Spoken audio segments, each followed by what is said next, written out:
ఉండమ్మా ప్లీజ్ ఉండు. ఏ తమ్ముడు ఉండు, మాట్లాడుతూ ఉండండి.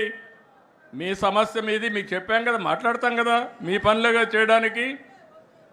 కూర్చోండి. వాళ్ళ ఆ పక్కది ఏంటి, కొంచెం కూర్చో. కూర్చో. ఈ సమస్యలు ఉన్నాయి, మాట్లాడుతూ ఉన్నాం కదా. వాళ్ళని అటు తీసుకురండి, కలుస్తాను నేను. ఆ కుర్చీ తీసి ఆ పక్కన నిలబెట్టండి, నేను వచ్చి కలుస్తాను బయటప్పుడు.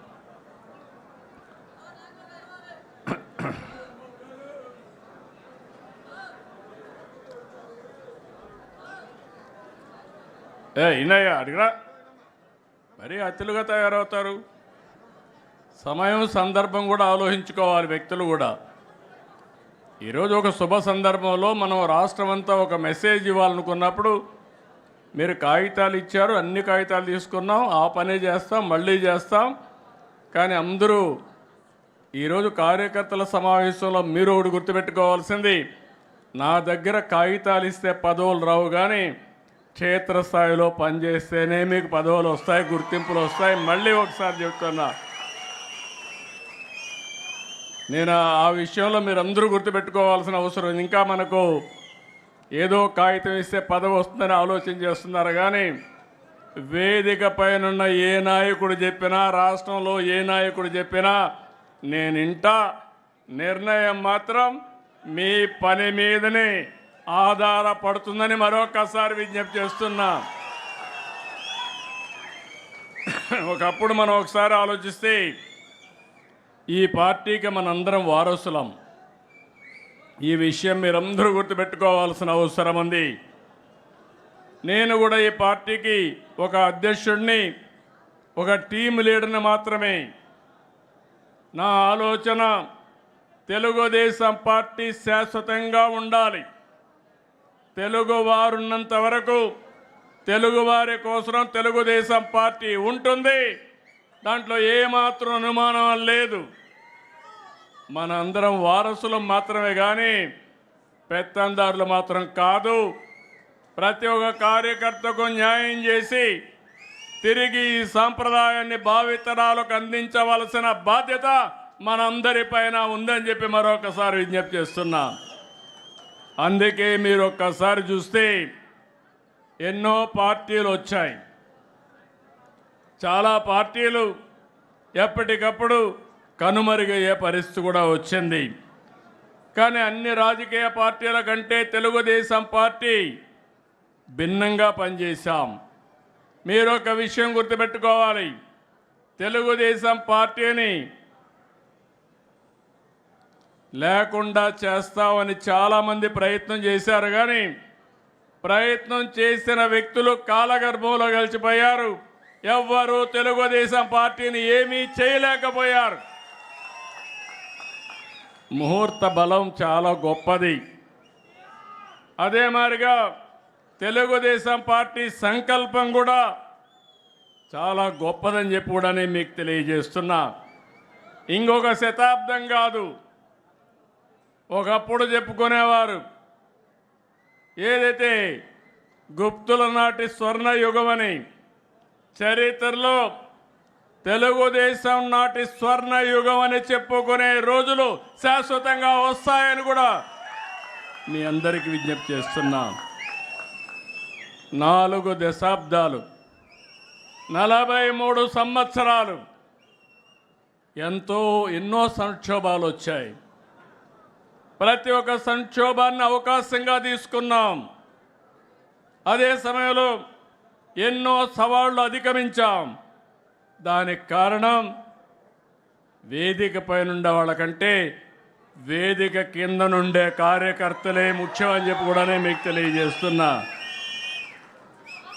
అందుకని పార్టీనే ప్రాణంగా బతికే పసుపు సైనికులందరికీ నా అభినందనలు. మనస్ఫూర్తిగా పాదాభివందనం చేస్తున్నా, మీ అందరికీ సెల్యూట్ చేస్తున్నా.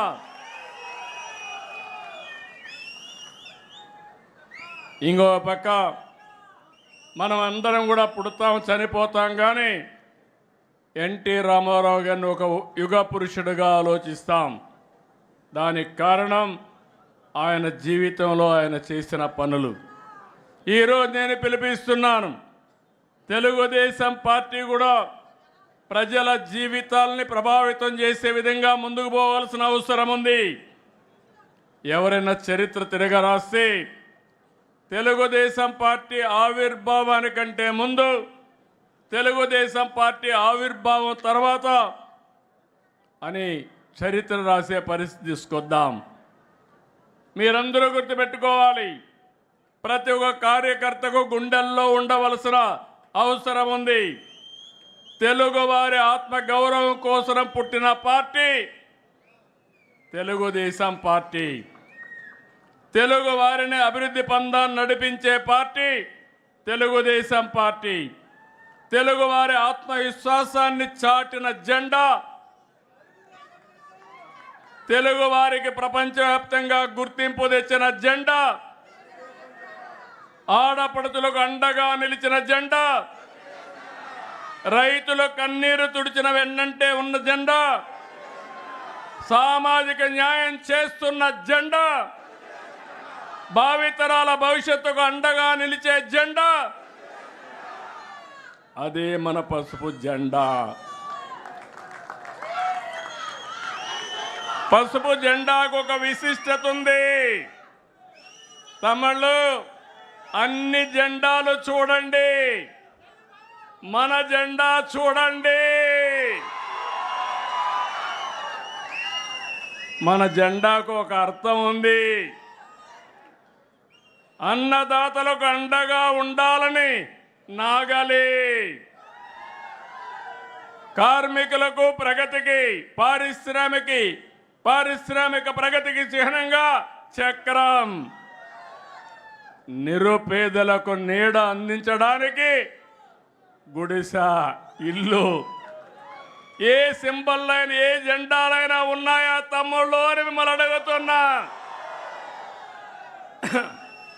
అది మన నాయకుడి యొక్క విజన్. అదే అందరికంటే విభిన్నమైన వ్యక్తి యుగ పురుషుడు నందమూరి తారక రామారావు. అందుకని మిమ్మల్ని అందరినీ చెప్తున్నా, అలాంటి వారసత్వానికి మనం వారసులం. మీ అందరికీ బాధ్యత ఉందా లేదా అని మిమ్మల్ని అడుగుతున్నా. భావితరాలకు అందించాలా లేదా అని మిమ్మల్ని అడుగుతున్నా. ఈరోజు మనం ఒక్కసారి చూసుకున్నప్పుడు 43 సంవత్సరాలు గడిచిపోయినాయి, కానీ ఎన్నో చరిత్రలు సృష్టించాం.